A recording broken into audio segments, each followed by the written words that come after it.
রাজ্যের বিরোধী দলনেতা শুভেন্দু অধিকারী অস্বস্তিতে পড়লেন, কারণ তার রক্ষা কবচ প্রত্যাহার করে নিল হাইকোর্ট। হাইকোর্টের নির্দেশে প্রত্যাহার হলো শুভেন্দু অধিকারীর রক্ষা কবচ। বিরোধী দলনেতার যে বক্তব্য যে ওনার বিরুদ্ধে পুলিশ প্রসিকিউশন হচ্ছিল, ওনার বিরুদ্ধে ভুয়ো এফআইআর রাজ্য সরকার ফাইল রেজিস্টার করছিল, সেটি আজকে প্রতিস্থাপিত হয়েছে।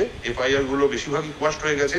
4টে না 5টে এফআইআর যেগুলোকে কোয়াশ করা হচ্ছে না, সেগুলোর জন্য একটি স্পেশাল ইনভেস্টিগেশন টিম ফর্ম করে দেওয়া হয়েছে, যেটা সিবিআই এবং রাজ্য পুলিশ দুজনের সিনিয়র অফিসার দুজন থাকবে, এবং তারা পাঁচজন করে আরো অফিসার নিতে পারবে, নিয়ে তারা ওই 4টে না 5টা কেস ইনভেস্টিগেট করবে।